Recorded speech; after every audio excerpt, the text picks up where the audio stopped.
To bitch or not to bitch? That is the question. We all have a satisfaction associated with doing something that somebody finds useful. I don't know about you, but it isn't often that everything goes the way that I want it to go. I don't think very many days happen that everything just works out right. That may be true at work, it may be true at home, it may be true with your friends or your spouse or significant other. It may be true all over the place, and it may be true in your business or in your own personal growth. When things don't go like you want them to go, what do? Today we're going to talk about the amount of time and energy and wasted time and energy that we spend bitching, complaining, moaning, groaning, blaming, creating no improvement or growth, but making ourselves feel better, maybe for a minute or two, by having a tantrum. There are some who feel like it is their God-given right to make everyone know when they're unhappy. They complain about everything, right? Food in the restaurant, well done, not well done, the wrong vegetable, not enough vegetable, whatever it is. Or they complain about parking. There's not any parking close, and so whoever's fault it is, I got to park too far away, walk. Mad. And they live in a world of, complaining, where there's always something wrong with something, and there's always got to be a moment or a diatribe of negative conversation about anything. It's okay to do that. They get to do that if they want to, but let's talk about what that does. So each negative experience and emotion that I have, I create stress and worry chemicals. Cortisol is the most notable, but there are others, so let's just talk about cortisol.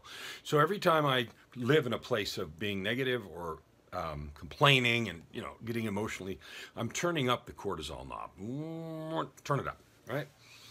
And then it just drips more and drips more. Now, cortisol is a stress chemical in the body that is damaging when there's too much of it over too long a period. We've all heard of stress-related illnesses. Well, one of the ways this happens is the buildup of cortisol that comes in your brain when you live in a place of stress is corrosive and is damaging. Cortisol is like any other chemical. It has to be processed.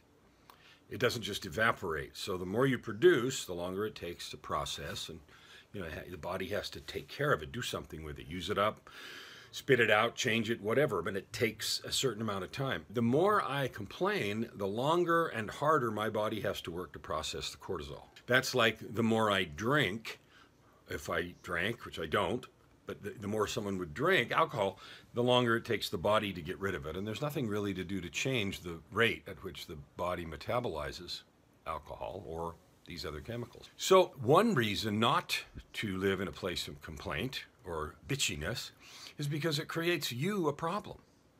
Regardless of how good you think it feels right now to rip somebody's head off or make a lot of noise or, let your feelings, vent your rage, you're creating a problem later for your body, and it's going to take longer for you to get back to a calm, normal, rational, clear state. So does that mean never complain? I didn't say that, but you know what I'm talking about when complaint is required or necessary and when it isn't. And most of the time it isn't. It's something we do either to prove that we can, to make our displeasure known, or to lash out, either in a soft way or hard way. So that's the first thing. The second thing is, I don't know about you, but when I've been around someone, particularly someone that you see all the time, that's a complainer, it's not very much fun. Like, gets old really quickly, and then if you are around them a lot, you just turn it off and you don't really hear whatever they're saying anyway.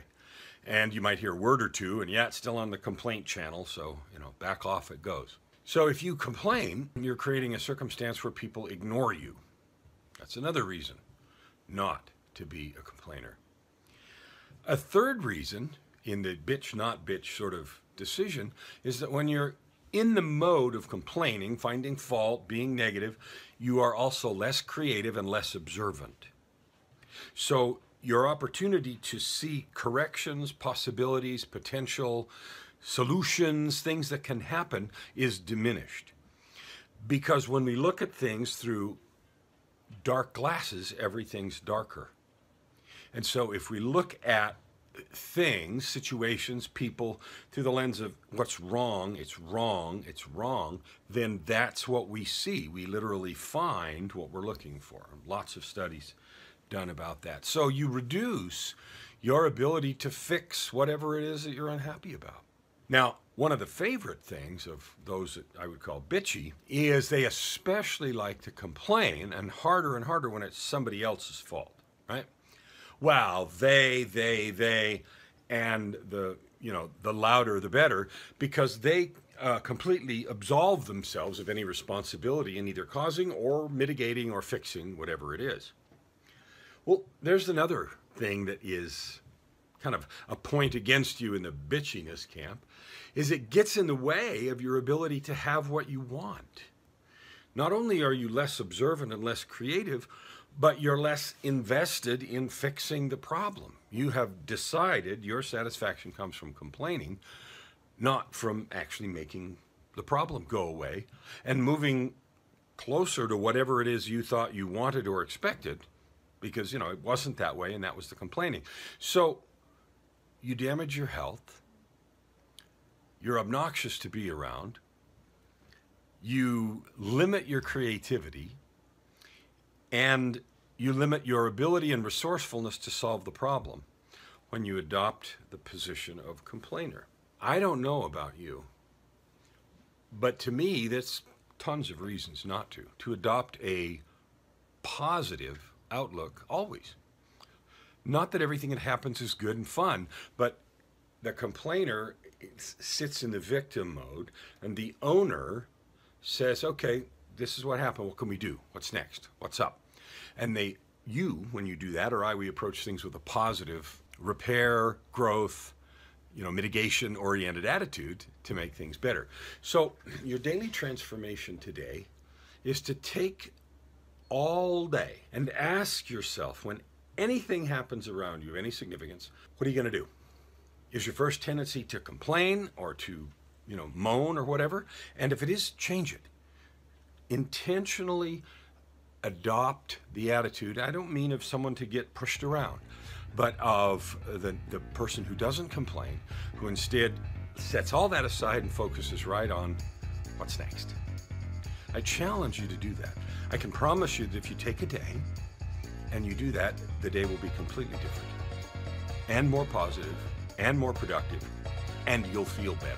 We'll see you tomorrow. Thank you for watching the videos. Take this opportunity, leave a comment, subscribe most of all, and don't forget to spread the word about this channel.